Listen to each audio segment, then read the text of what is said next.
Today we get to have a chat with painter and poet David Lesinski. Ever since Marisa Molina nominated him for the show, I have had my eye on how he is showing up in the world, and that's been several weeks now. And I can tell you that today's conversation has the potential to be a hugely life-changing one for you, especially if you're an artist, and possibly even if you're not.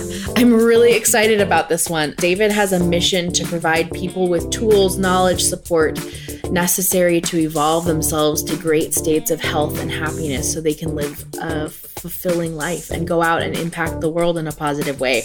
And that is a mission that I know a lot of us have in common with him. So in the past, David has provided this support as a special education teacher, a yoga instructor, a meditation teacher, an Ayurvedic-based emotional wellness coach, and all that stuff. But now he gets to help people heal and evolve using his paintings and poetry.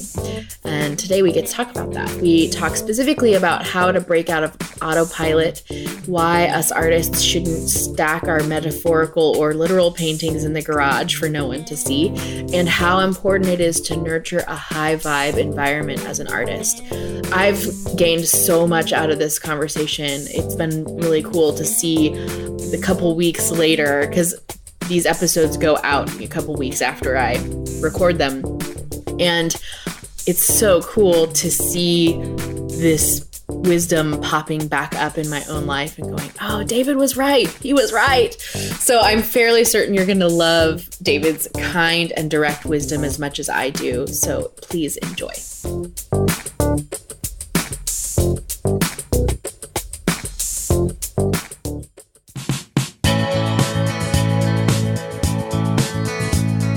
You're listening to Barenaked, Bravery, a weekly podcast hosted by me, Emily Ann Peterson. As a singer-songwriter, author, teaching artist, and creative entrepreneur, I encounter some really fascinating stories. I'm on a mission to reveal the depth and width of bravery and its benefits to creatives like yourself. More than ever today, our world needs bravery, unique bravery, from everyone. This is the place where you find it. There is no script or censorship today because that's how these facets of Barenaked Bravery are in real life. So if you're listening with little ears nearby, please know that some episodes may contain mature language and subject matter. One of the easiest ways you can share bravery with the world is to send this episode to a friend or two. Send them an email, text, or tweet. Tag them in one of my Instagram posts. My handle is Emily Ann Pete. Or leave us a review on iTunes. It takes seconds and can be done from your phone right now. Again, we need more bravery in the world, so let's be brave together.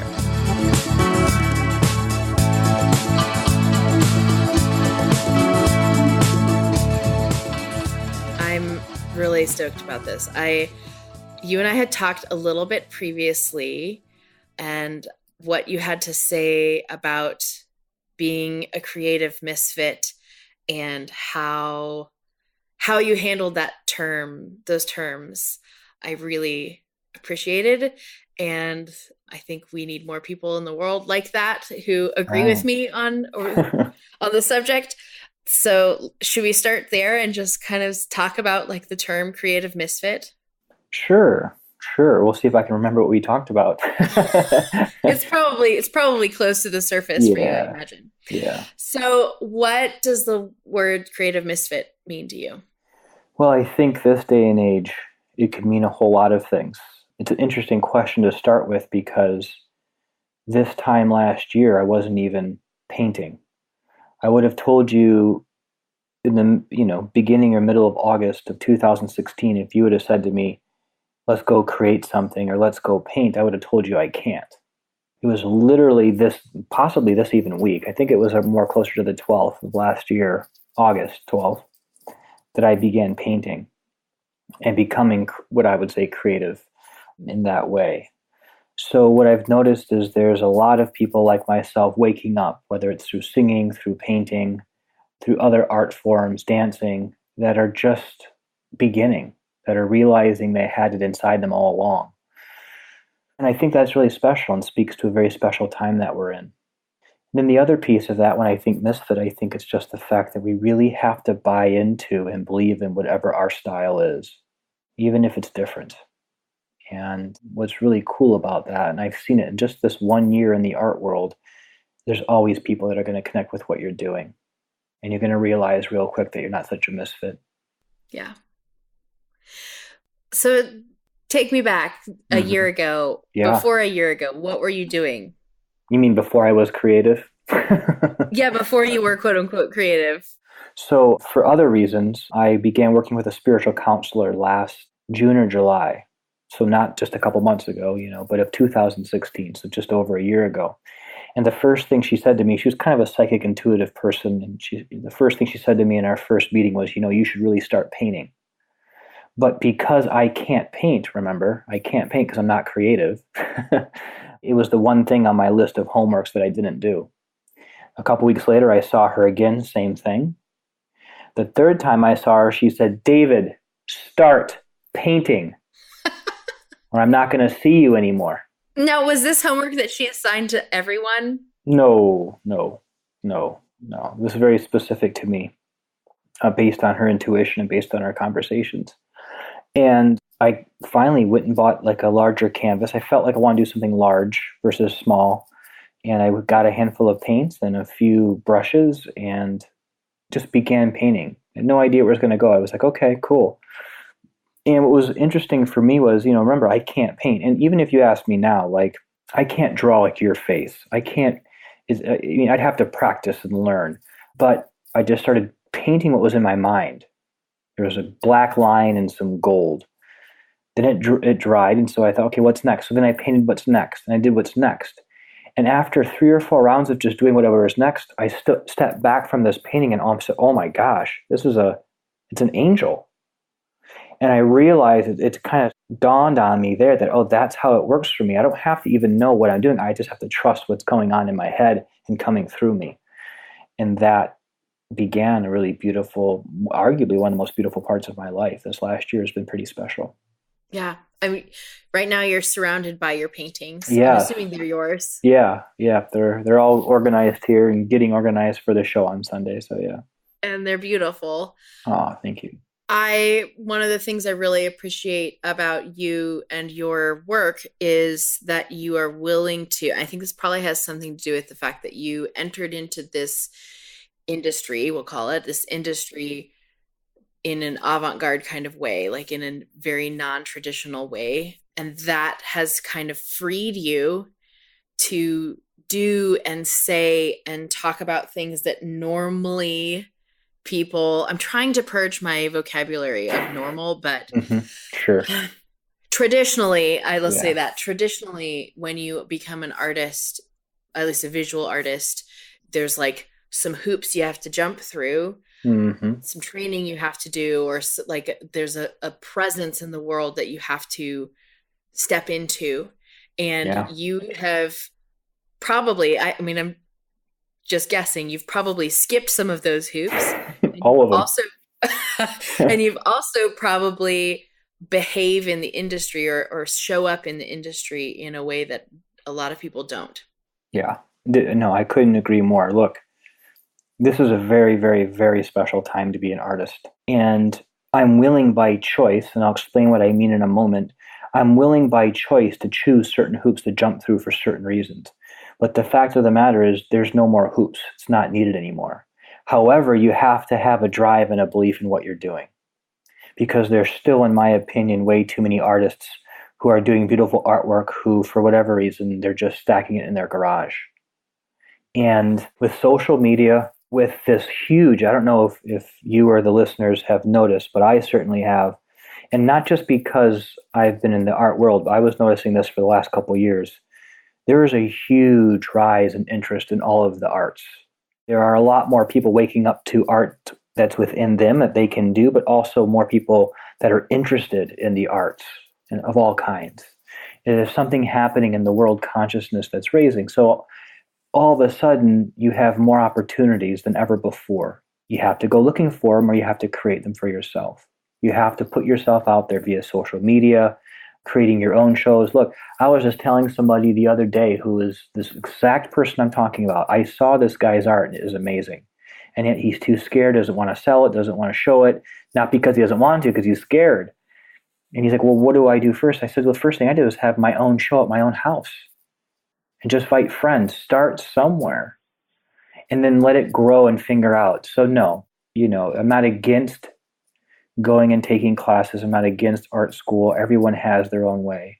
But man, you can let go of some of those hoops and just begin. Mm-hmm. There's plenty of people who love art. And there's plenty of money out there to buy it. So you just got to find those people and put your art in front of them.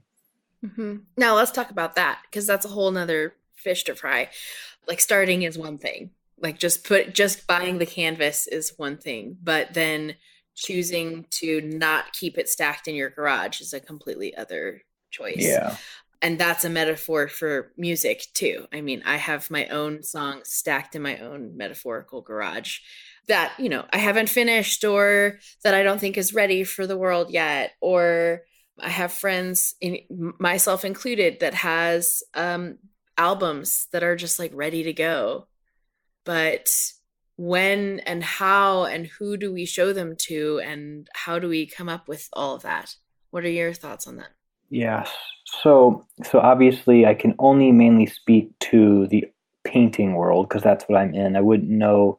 There's going to be certain avenues for music or dance, for example, that I just wouldn't know. But there's going to be some similarities, some sameness between these two.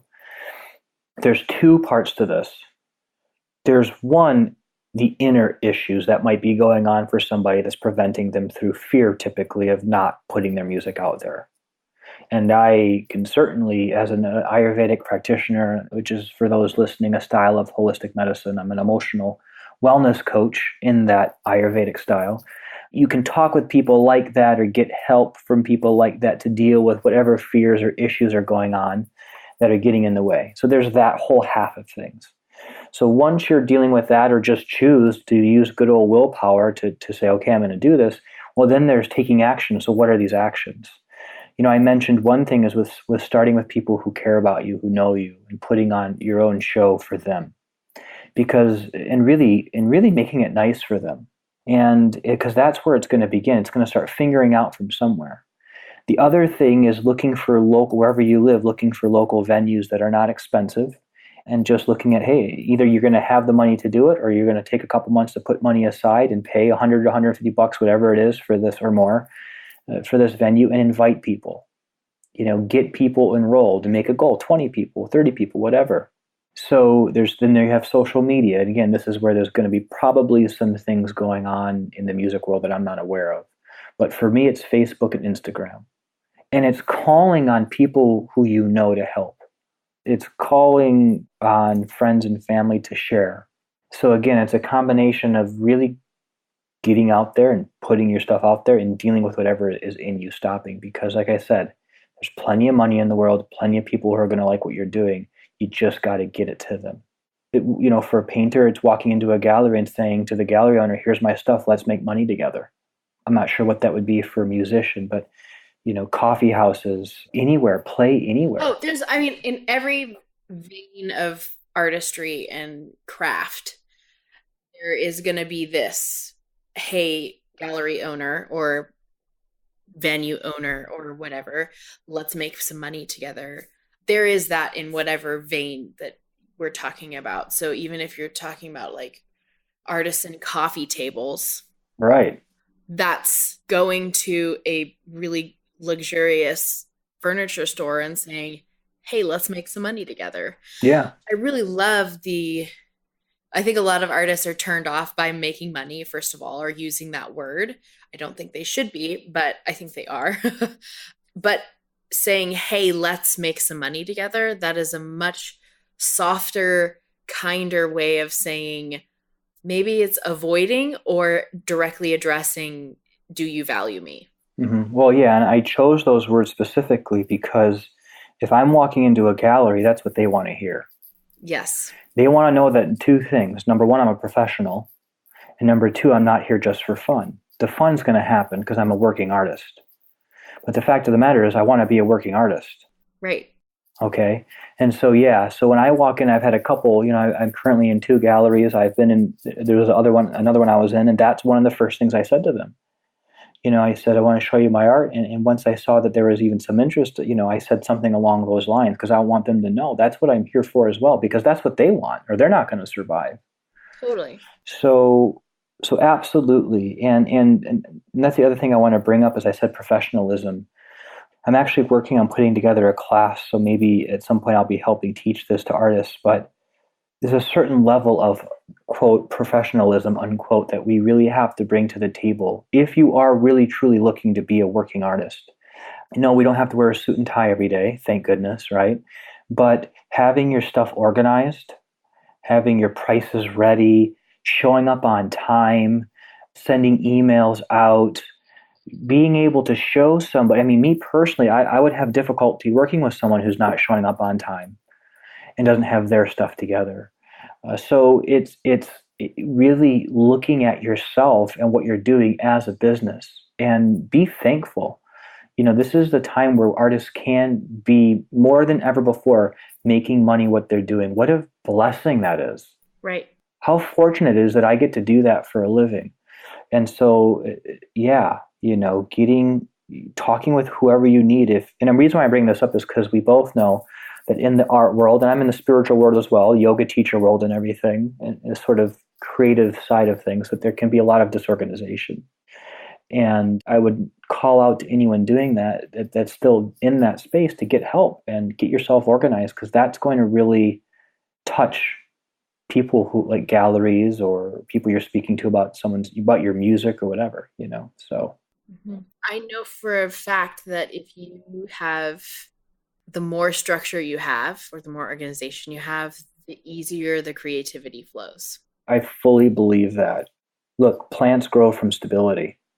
Now, the one thing that everyone has their own way of being creative. So, this isn't about what I want to say, holding down or holding someone down from creating in a certain kind of out there way or ungrounded way. If that's what you do, fine. But the behind the scenes business side needs to be organized, or I think it's going to be much more challenging to get your stuff out there. Yeah. I was talking with a fellow songwriter the other day, and we were kind of going I asked her what she was working on is in this upcoming season. And she goes, yeah, I'm just trying to get out there more often, book more shows and all this kind of stuff. And I was like, well, what's you sound kind of bummed about it. And she was like, well, it's just, it's hard because there's some days that I feel really good and really great about my stuff. And there's some days where I'm not really in the mood to be sending the emails that I know that I have to send. And I said, well, I know. Yeah, it's definitely fear, but I also think that it's natural to anticipate that you're going to have down days and you're going to have really up days. And so my suggestion to her was, what if you go ahead and write the emails on your bad days, but don't send them. And then wait until you're having a really good day to just go send on all of the drafts. Because then you're in the mood for it and you can go back over it and go like, oh my gosh, I sounded like a Debbie Downer in that email. Right. Well, you just have the key words. Make sure she goes back over it before sending. Yeah. Exactly. And I think if we can anticipate that we are going to have those days where we are really scared, it makes it easier to be brave on the days where we're feeling really jived about life. Yeah, I mean, isn't that the definition of courage or bravery or something, is acting in, even though there's fear present. Mm-hmm. It's not having fear. It's moving forward in life even though you're scared shitless, Totally. But I think having that little extra tidbit of organization makes that acting in the midst of fear a little bit easier.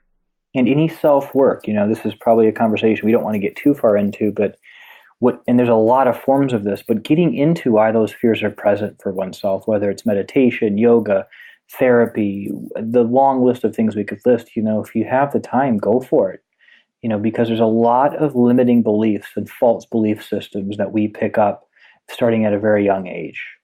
And it's crowding our minds and driving our behaviors and routines. And it's really limiting, and it's really sad in many ways. So the more that you can get into the body, which is very possible to do, and let go of some of this stress that you're carrying, the less fear you're going to have. There's still going to be fear to some degree at times, but a lot less than one might have at this moment. And more creativity then will be opened up, because all that crud we're carrying from life is actually preventing flow. You get rid of some of that, and all of a sudden, whoa, there's a whole nother level of creativity I'm reaching. Mm-hmm. Well, I'm totally fine diving into that pool. Okay. So this could be a 3-hour talk, but yeah. Totally. Let's make it happen. We're only 20 minutes in right now. We've got plenty of time. Yeah. I mean, if somebody was just getting in started into all of this stuff and they're realizing, wow, I really am being held back by something that I can't tangibly do something about, that willpower is not enough for me right now, what would you tell them? Before I tell you what I'm going to say, from my opinion, the broad answer is there's lots of different ways to evolve oneself or to work on oneself to eliminate some of the fear that's getting in the way of our happiness. And so the important thing is to dive in and then find what works best for you. Now, my opinion and point of view based on my experience, not only working on my own self, but hundreds and hundreds and hundreds of people working with them as well, is number one, meditation. I have a lot more I could say about that, but meditation. Number two, making a list of things that you really love to do. I'm talking the things that when you're in your planner, you are really excited to do, and making sure you're doing those things on a regular basis. Number three, living a high vibe routine in life. This could be listening to uplifting music while you're getting ready in the morning, eating organic food, spending time in nature every day. This is a long list, which I have, which we can talk about offering to anyone listening who contacts me. I can send them this list. But it's basically building into your daily routine in a way that doesn't really take a lot of time. It's just part of your life, things that are going to keep you uplifted. And then finally, being in gratitude. Maybe starting a gratitude journal that you spend time writing in every day, and giving thanks for everything. And a little challenge here I'll give anyone listening is something I call savoring. Savoring to me is the ultimate form of gratitude, because you are experiencing something beautiful fully in the moment of it actually happening. It could be the sun hitting your face on the way to your car, a bite of your favorite food, a smile on a child's face. Whatever it is for you, when you feel that, I challenge at least 2 to 3 times a day for you to stop and for at least 15 seconds or more and actually just take a breath and experience that. So that's the fast answer: meditation, doing the things you love to do, living a high vibe life, and being in gratitude and or savoring every day. That is a very, very, very fast track to creating whatever you're attempting to create, including the life of your dreams. Why do those 4 things work against fear or help you to do things in spite of the fear? Things like meditation work to de-stress the body. That's actually what it's doing now. There's lots of forms of meditation, so I am speaking a little bit generally here.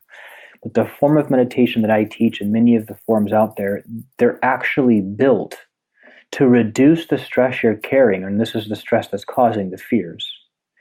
And once the stress is being reduced through the meditation process, we can say a very special inner light immediately takes place where that dark stress used to be. You don't have to ask the light to be there. The light is actually what we are. We're just removing some of the smudge from the window, so to speak, and the light just comes through brighter. So in regards to meditation, that is one of the most efficient ways to reduce the actual belief systems we're carrying that aren't needed, to be honest with you, that are causing many of the fears. The other 3 are more of a way of just keeping this energetic body that we have, okay, which modern science, quantum physics, has proven that we are energy. We're not just skin with a bag of, organs in it, okay? Like, we are vibrational energy. And so we can be low vibe, we can be high vibe. And so when we are in an uplifted, confident, happy, high energy place, we are more prepared for battle, so to speak. And that's just the term that came to mind. Life doesn't need to be a battle, but when that email comes to send, we are, this is scary, but I'm doing it anyway because I believe in what I'm doing. Mm-hmm. kind of a thing. So, and to be honest with you, keeping our vibe high and opening our heart more and more by doing the things we love to do, those in a roundabout way can also eliminate some of the stress that we're carrying. Because we just see things, think of it as altitude. When we're full of energy and zest for life, we're looking at life very differently. It's going to be much easier to jump out of the airplane in that state than it is if we're depressed. Totally. Yeah, and I offer this to anyone who's listening, can ask more questions if they want to email or contact me, because these are big topics we're talking about. Yeah, and David's contact information is going to be in the show notes of this episode, so you guys can take it and run with it. Artists can have some pretty intense ups and downs, and I know I'm not the only one who's experienced this, but that roller coaster is not so scary when you have patrons to join you for the ride. In fact, patrons can actually make Bravery feel fun. For the last several years, making art and music and even this very podcast has been fun the entire time, because I've had a loyal group of patrons who love what I do and want to see me continue to do it month after month. I am so proud to call these people patrons. They are brave souls whose advice and encouragement I seek out at every turn that I can. My patrons are the ones that get to hear the songs before I record them. They get to hear the songs before they're finished. They get to request cover songs from me, and they get the behind the scenes videos from some of my rehearsals too. And they are the ones I reach out to when I'm choosing album art and making decisions about my artistic future, because I really do value their opinions. I've written songs to honor them, I've grieved with them, and together we have made really beautiful things. If you are interested in becoming a patron of mine, then I invite you to go to barenakedbravery.com/patron, Patron, to learn more. And no, you don't have to have a lot of money to become a patron of mine. You can join the ranks for as little as $1 a month. And we would love to have you along for the ride. Let me tell you this, it is a ride worth taking.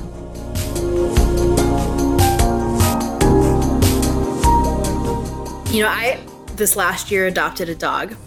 And one of the reasons why was that I do enjoy taking walks, but sometimes I need external motivation to do that. So I got a dog. So I surrounded myself with something that would make me get higher vibes from 3 times a day of a short 10-minute little jaunt around the neighborhood. It feels great to take a break and unplug and sniff some flowers, And animals, along with children, can be some of the most heart-opening, healing things that we have. So there's that going. You got that going for you too. Totally. How would someone create their own high vibe list? Well, it's a great question. And I'm assuming it would be different for each person.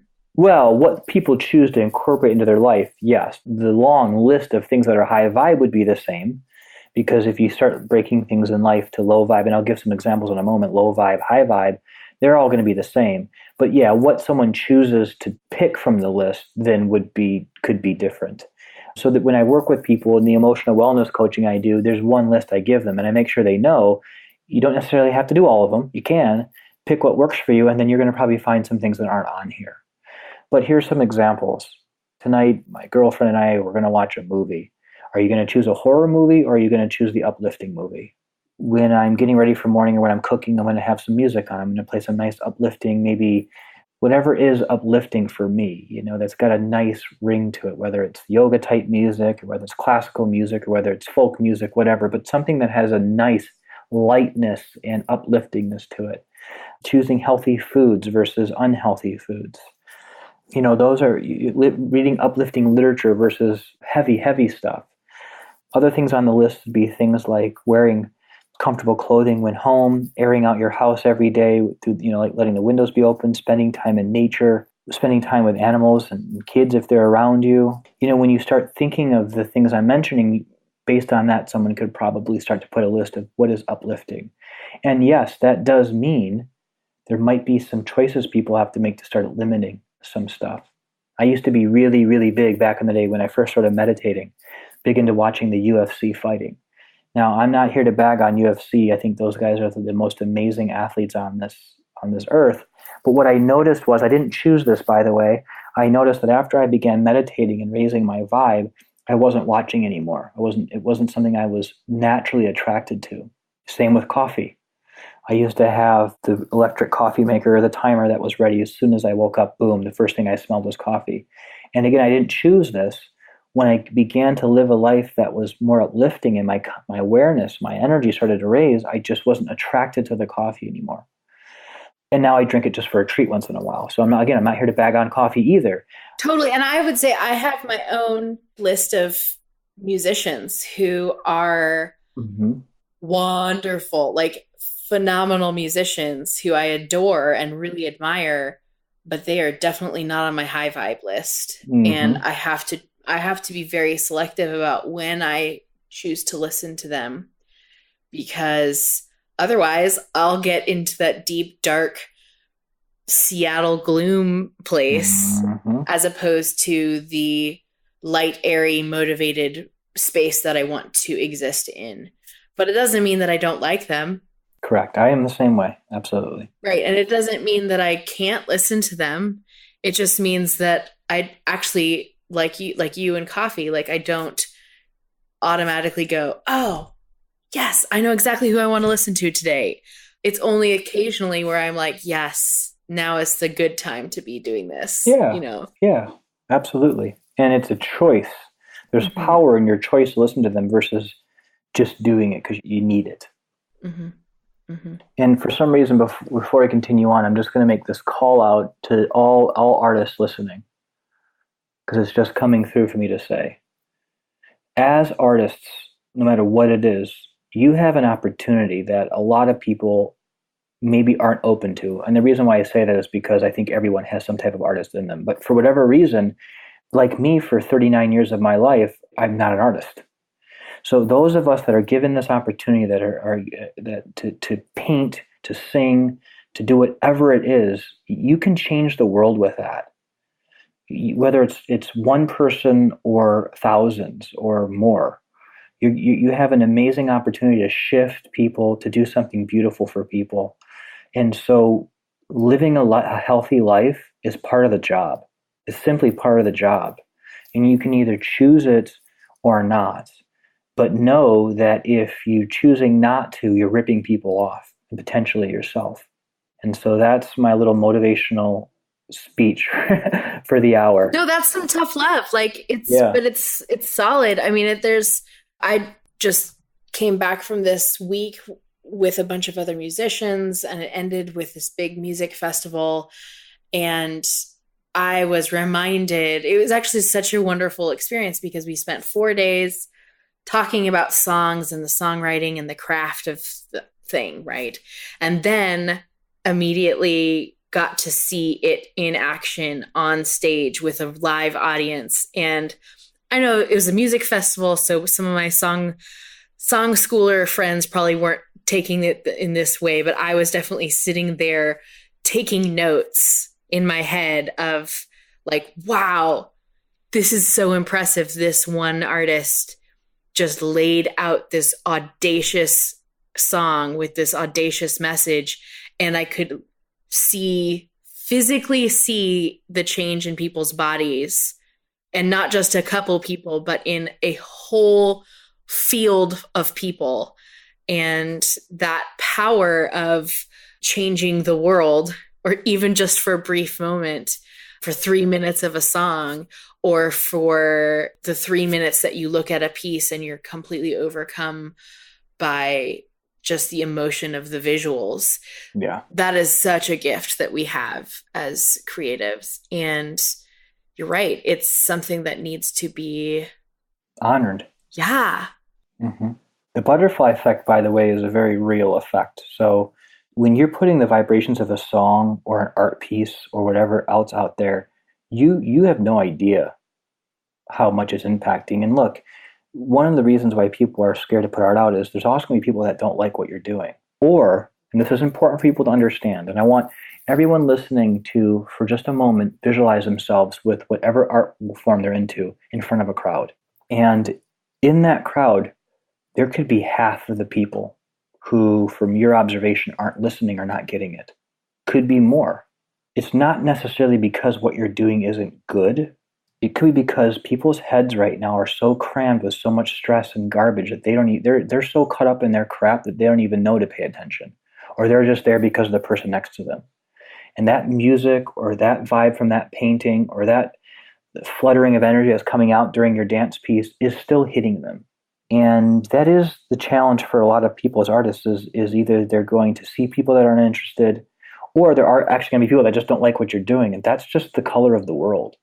But know that you're still making impact. And don't let that stop you. Just believe in what you're doing.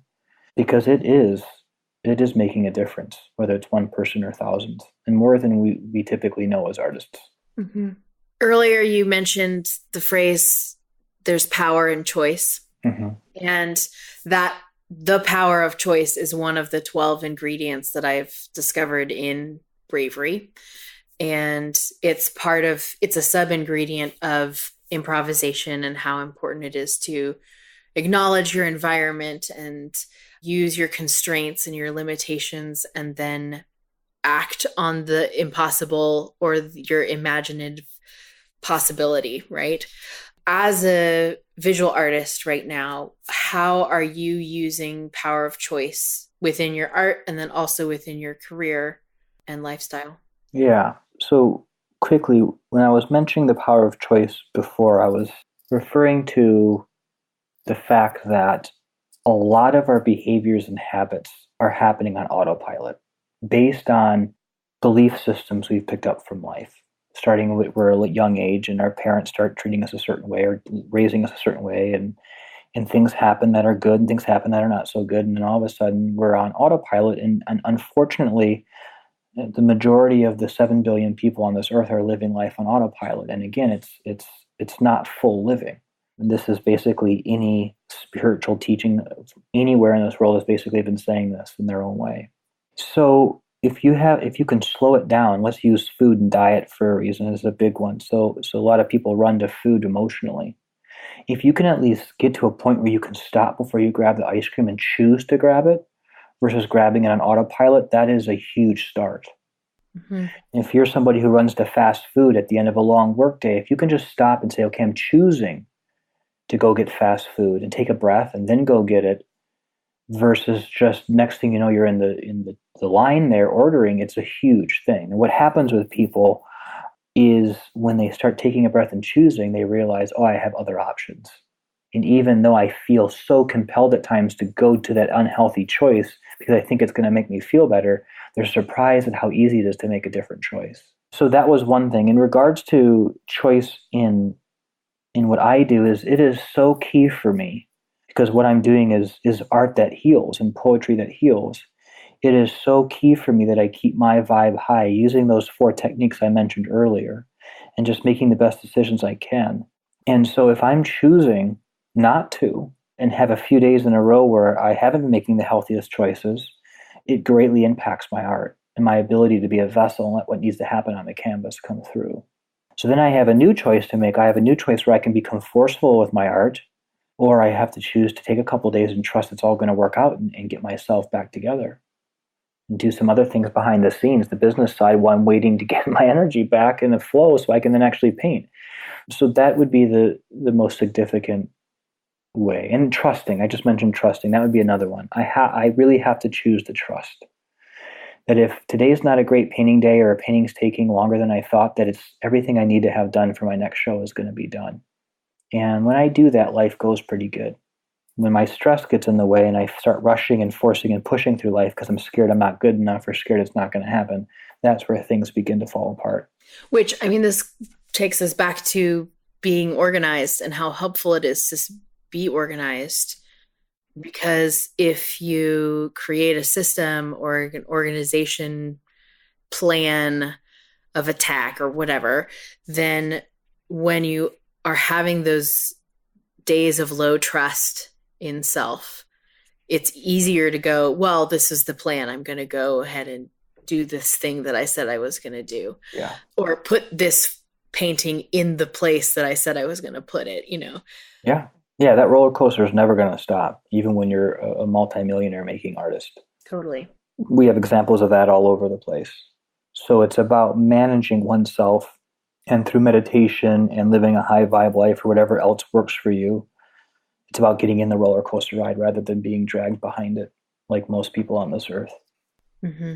So let's talk a little bit about what you're doing now in this next season. What's up for you? I know you do these really wonderful events that I have not attended, but I have only like peeked at via social media, which I'm grateful that you have given us a glimpse into that, because I've gotten a lot out of just seeing what it's like to work with you. But what's up? What are you excited about?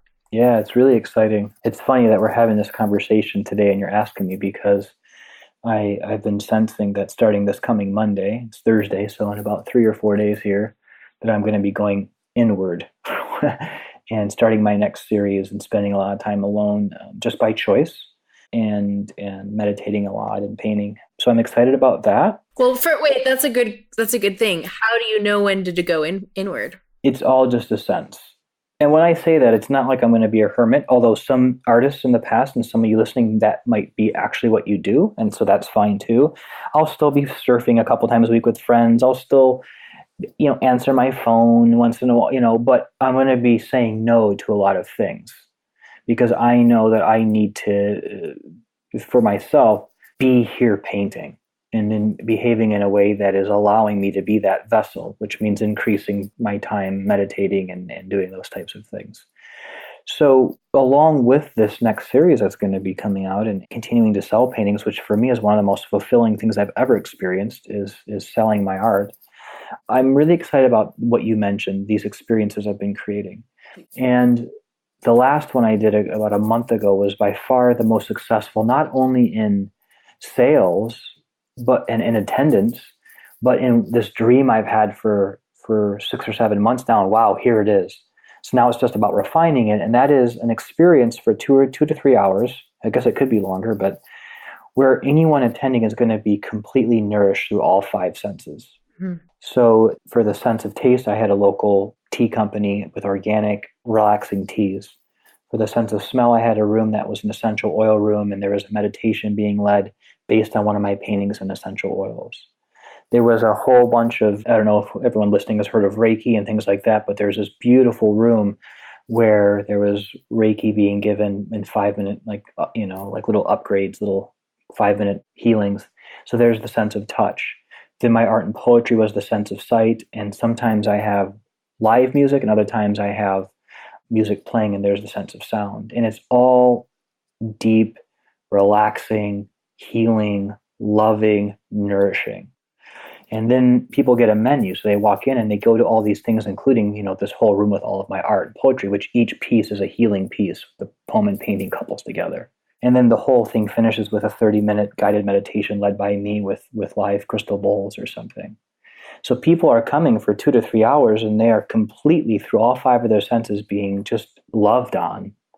Meditation in this huge room of 80 to 100 people, and then you've got to make sure you get home safely, 2 hands on the wheel, right?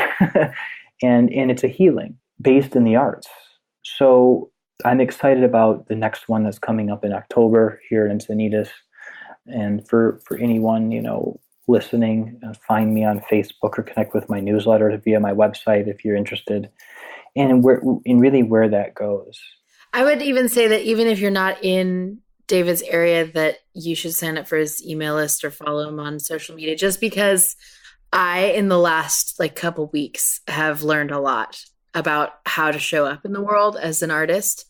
No, I'm not going to do everything exactly the way that you are, because we're different people, but I have gleaned a lot from you, and also all the other artists that are out there that I have seen recently, including the ones I saw over this last weekend at this big festival.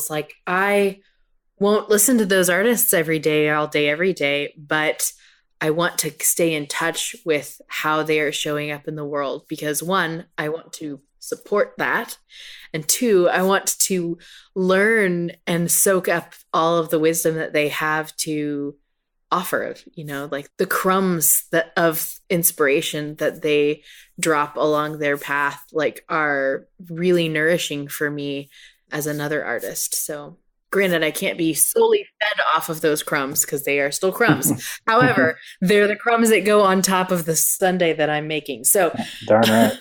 And for those that do choose to sign up for my newsletter, we've been talking a lot about dealing with fears and things. The main newsletter I send out each month is a meditation based on the theme of one of my paintings and poems. So it is actually something that's going to support people in growing emotionally and whatnot. So yeah. And David's also dropped a beautiful example of that in our Facebook group community too. So you guys can check that out as well. Oh my gosh, this has been so wonderful talking with you. I have enjoyed every ounce of it. Yeah, me too. Thank you. Yeah, you got it. You got it. Thanks for having me. It means a lot. Okay, so your brave takeaway from today's show is to pop into the Barenaked Bravery Facebook group and tell us your top 5 favorite ways to surround yourself with these high vibes that David and I were talking about. Is it something that you already do, or are these things that you'd like to incorporate more of into your life? If you've got some other ideas to share, I know that all of us in the community would love to hear it. So David is also part of the Facebook group as well. So you can tag him and ask some follow-up questions if you have any. And if you want to keep in touch with David, go ahead and check out the show notes for today's episode at barenakedbravery.com. All of his links to his website and his social media stuff is all there. And both he and I would love to stay in touch with you. If you are not a member of the Facebook group, you can become one by downloading the Bravery bundle, and you'll automatically get an email with that link sent to you. So we would love to see you and have you partake in the community. It's a wonderful place on the internet, and I'm happy that it exists.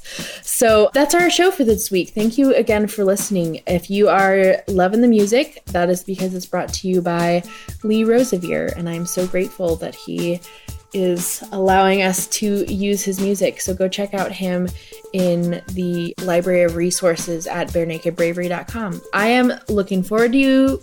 I'm looking forward to you.